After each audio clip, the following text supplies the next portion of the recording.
سب تمہارا کرم ہے آقا کی بات اب تک بنی ہوئی ہے۔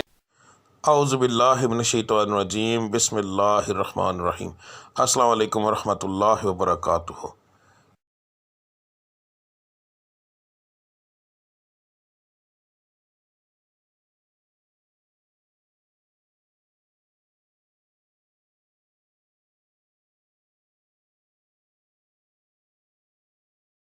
آج کا دن کیسا رہے گا یہ بتانے کے بجائے میں آپ لوگوں کو یہ کیوں نہ بتاؤں کہ کس پڑھائی سے اللہ تعالیٰ کے وہ کون سا بابرکت نام ہے جس کو پڑھنے سے آپ کا آج کا دن بہترین رہے گا۔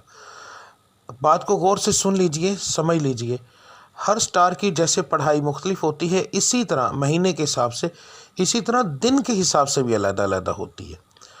تو میں آپ کو جس طریقے سے بتا رہا ہوں اس کا مقصد یہ ہے کہ آپ جو آپ کے آج کے سٹار کی پڑھائی ہے وہ کریں گے تو اس کا نتیجہ آپ کو فوری طور پر ملے گا۔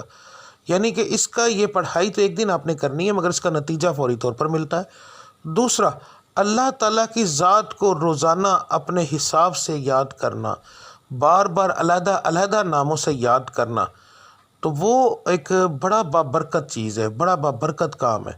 تو اللہ کی ذات ان ناموں کے حساب سے آپ کو بہت زیادہ آپ پر کرم کرتی ہے۔ تو ہر سٹار کے مطابق آپ کی پڑھائی کیا ہے وہ آپ کو آگے جا کے ویڈیو میں پتہ چل جائے گا۔ پڑھنے کا طریقہ بتانے لگا ہوں۔ اس کے اندر دو طرح کی پڑھائی ہے۔ ایک پڑھائی آپ نے فجر کی نماز کے بعد کرنی ہے۔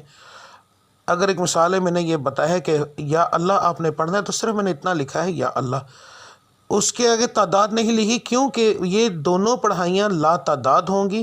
ان کو پڑھنے کے لیے ایک تو آپ کو یاد رکھیے کہ باوضو ہونے کی ضرورت نہیں، اللہ کو کسی بھی حالت میں آپ یاد کر سکتے ہیں۔ تو آپ نے پڑھائی فجر کے بعد کرنی ہے، تسبیح عادتاً پکڑنی ہے تو پکڑ لیں ورنہ کوئی خاص ضرورت نہیں۔ تو رب العزت کی ذات کو لا تعداد یاد کرو تاکہ وہ آپ کو لا تعداد رزق عطا فرمائے، لا تعداد خوشیاں عطا فرمائے، آپ کے ستارے کو عروج ملے، آپ کی بندشیں ٹوٹیں۔ تو صبح کی پڑھائی کرنا بہت زیادہ ضروری ہوتا ہے ان چیزوں کے لیے، اور فجر کی نماز کے بغیر یہ چیزیں ممکن ہی نہیں ہیں۔ تو آپ نے فجر کی دونوں پڑھائیاں دیکھ لینی ہیں۔ فجر کے وقت آپ نے کون سی پڑھائی کرنی ہے وہ بھی دیکھ لیں۔ اس کے بعد دوسرا جو لفظ ہوگا، ٹھیک ہے، گھر سے کام کے لیے نکلتے وقت، تو آپ نے یہ لفظ آپ نے کب پڑھنا ہے؟ اگر آپ گھر سے باہر کام کرنے کے لیے جاتے ہیں تو پھر کام پر جانے سے پہلے جب آپ تیار ہو رہے ہوں گے، اس وقت کام کی تیاری کے لیے جب آپ تیار ہوں گے، آپ اس وقت یہ پڑھیں گے، اور پھر پورے دن کے اندر وقفے وقفے کے ساتھ یہ لفظ آپ لا تعداد پڑھیں گے۔ تو انشاءاللہ تعالی آپ کو اس سے فائدہ ہوگا۔ اس کا بہترین حل ہے اسکرین شاٹ لے لیا کریں روزانہ ویڈیو کا، تو وہ آپ لا تعداد پڑھیں گے، وضو بغیر وضو، بس جگہ کا دھیان رکھنا ہے کہ صاف اور پاک ہو، ٹھیک ہے۔ تو اس کے بعد جو لوگ گھر کے اندر بیٹھ کر کام کرتے ہیں ان کے لیے کوئی پابندی نہیں ہے، وہ اس وقت سے ہی پڑھنا شروع کر دیں گے نماز سے فارغ ہونے کے بعد، چاہے وہ رات کو کام کرتے ہیں جیسے آن لائن کا کام کرنے والے، کوئی ایسا کام کرتے ہیں جو گھر کے اندر فیکٹری ہے کوئی ایسا، تو انہوں نے گھر سے باہر نہیں جانا، تو اس لیے وہ لوگ جو ہیں وہ پڑھائی شروع کریں گے فجر کے بعد۔ دعا کرنے کے بعد جب اٹھ جائیں گے تو اس کے بعد وہ چلتے پھرتے یہ پڑھتے رہیں گے۔ دن کے اندر 1 بار پڑھیں، 10 بار پڑھیں، 20 بار پڑھیں، جتنا پڑھیں گے۔ لا تعداد کا مقصد یہ ہوتا ہے کہ جتنا پڑھتے جائیں گے اتنا اللہ کی ذات کرم کرتی جائے گی، ٹھیک ہے۔ تو اب آپ کی پڑھائی آپ دیکھ لیں۔ ملتے ہیں اگلی ویڈیو میں، تب تک کے لیے مجھے اجازت دیجیے۔ اللہ آپ سب کا حامی و ناصر۔ السلام علیکم ورحمۃ اللہ وبرکاتہ۔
سب تمہارا کرم ہے آقا کی بات اب تک